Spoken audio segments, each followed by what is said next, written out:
Yes, sir. Yes, sir. Yes, sir. Yeah, yeah, yeah, yeah, yeah. Lil Brunson back at you with the back at you, and I am the best reporting on the Eagles. So, before we get into the meat and potatoes, listen, the Hurt Season hats are still available for pre-order while supplies last. You know what I'm saying? It's a few left still. You know what I mean? It's more than a few left. You know what I'm saying? If you get your pre-orders in before we cut off the pre-order, I'm gonna make sure you get one.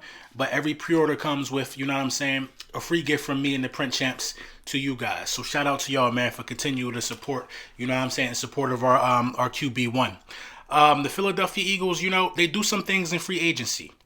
You know what I mean? They do some things in free agency, kind of under the radar things. People really not talking about it in terms of it being the big splash, but it's some things that kind of make sense. So we're gonna get to the first guy. Adrian Killins, man, the guy that I talked about last year, you know, around the draft board time with me and 500. Dude is fast. I thought he was the fastest dude in the draft last year. And I just feel like the Philadelphia Eagles didn't put him in a position to show off that speed. I think I seen one end around that they tried with him, and then, you know, it just fizzled out after that. You know what I'm saying? We didn't try to implement or use that game-changing speed at all last year. And, we were just stale last year. You know what I'm saying? This time, I think with the new coaching staff, we could be more creative with a guy like that. And we can give a guy like that, you know, some touches that he deserved, because the guy got game-changing speed. You know what I'm saying?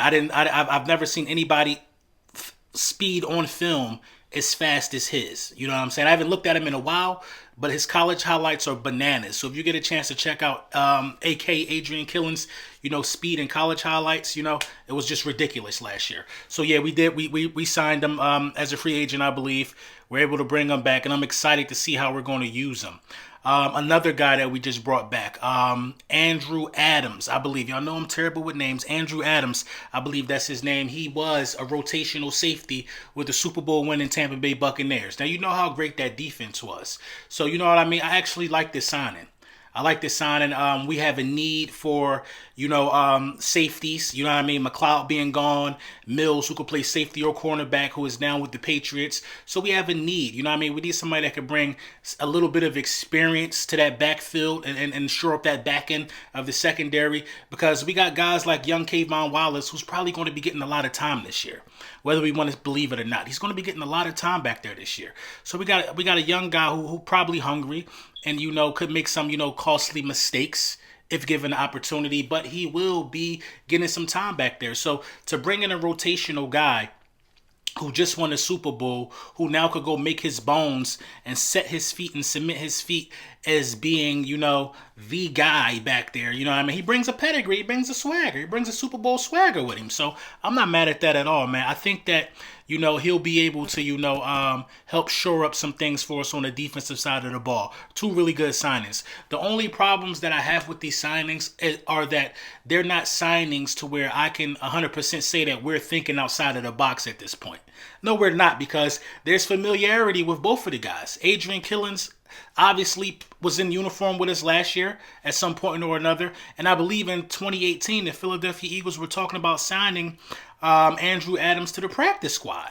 You know what I mean? They was thinking about signing him to the practice squad in 2018, but it never materialized. So we already have tape on him. We already know what he could do. You know what I'm saying? This move is a move made by a general manager who has his file cabinet open, and he's just going through the guys that he already knows. He's already familiar with these guys. So he's still not thinking outside the box. He's still trying to grab guys that he's familiar with for cheap. But I like these two moves. You know what I mean? At some point in time, I believe that, you know, Howie Roseman is going to have to think outside the box and going to have to sign somebody that he doesn't know much about. He did it with Slay. You know what I'm saying? Him and Slay really never crossed paths, but everybody knows who Darius Slay is. Darius Slay is a top 10 cornerback easily in this league. You know what I mean? Everybody knows who he is, but that's a story for another day. So the Philadelphia Eagles were actually forced to pay $10 million guaranteed to one Derrick Barnett. It's that disturbs me for a team who, you know, has their salary cap issues. You know what I mean? For a team who fought so hard to get, you know what I mean, in a positive situation with the salary cap, you go ahead and can't get a deal done, and you're forced to pay $10 million guaranteed to Derrick Barnett, who probably going to end up being a rotational guy with Sweat. You know what I'm saying? And I think Sweat arguably outplayed them last year, but Derrick Barnett is going to be making $10 million this year because he was a high draft pick for the Philadelphia Eagles. We put ourselves in a bad situation with that because this is how I'm looking at it. Are you comfortable with paying Derrick Barnett that $10 million, or are you comfortable with bringing Zach Ertz back for the last year on his deal for $8 million? Like, what are we talking about here? What are we talking about here? If you could have talked or tried to talk Zach Ertz into coming back and playing that last year of his deal out for the Philadelphia Eagles at $8 million, then you lose him to free agency, then you almost guarantee yourself a third round comp pick. You almost guarantee it. So, it's all about priorities and being smart at this point, man. I don't think that, we didn't have the leverage to probably get a deal done with Barnett anyway, based upon the money that we got in the salary cap situation that we in.